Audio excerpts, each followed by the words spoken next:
ako pogledate ovu laž, dakle, ako pogledate samo ovu laž o mogućem ujedinjenju Bosne i Hercegovine ili unitarizaciji, kako će tumačiti i Republika Srpska i Hrvatski nacionalni korpus, ta laž pada, hajde ujedinite Donji Žabar i Orašje ako možete.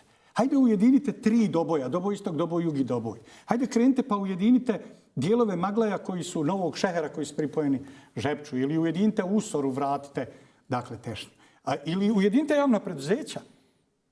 Dakle, hajde ujedinite elektroprivrede, šume, vode i tako dalje. Dakle, ili ujedinite Mostar, glavni grad Hercegovine.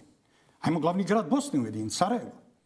Dakle, ne mogu to oni. Oni znaju da svom narodu prosipaju najveće laži. Oni će ujediniti Bosnu i Hercegovinu. Pa oni su bili dio tako dubokih podjela na svakoj tački, u svakoj koordinati, na svakom mjestu.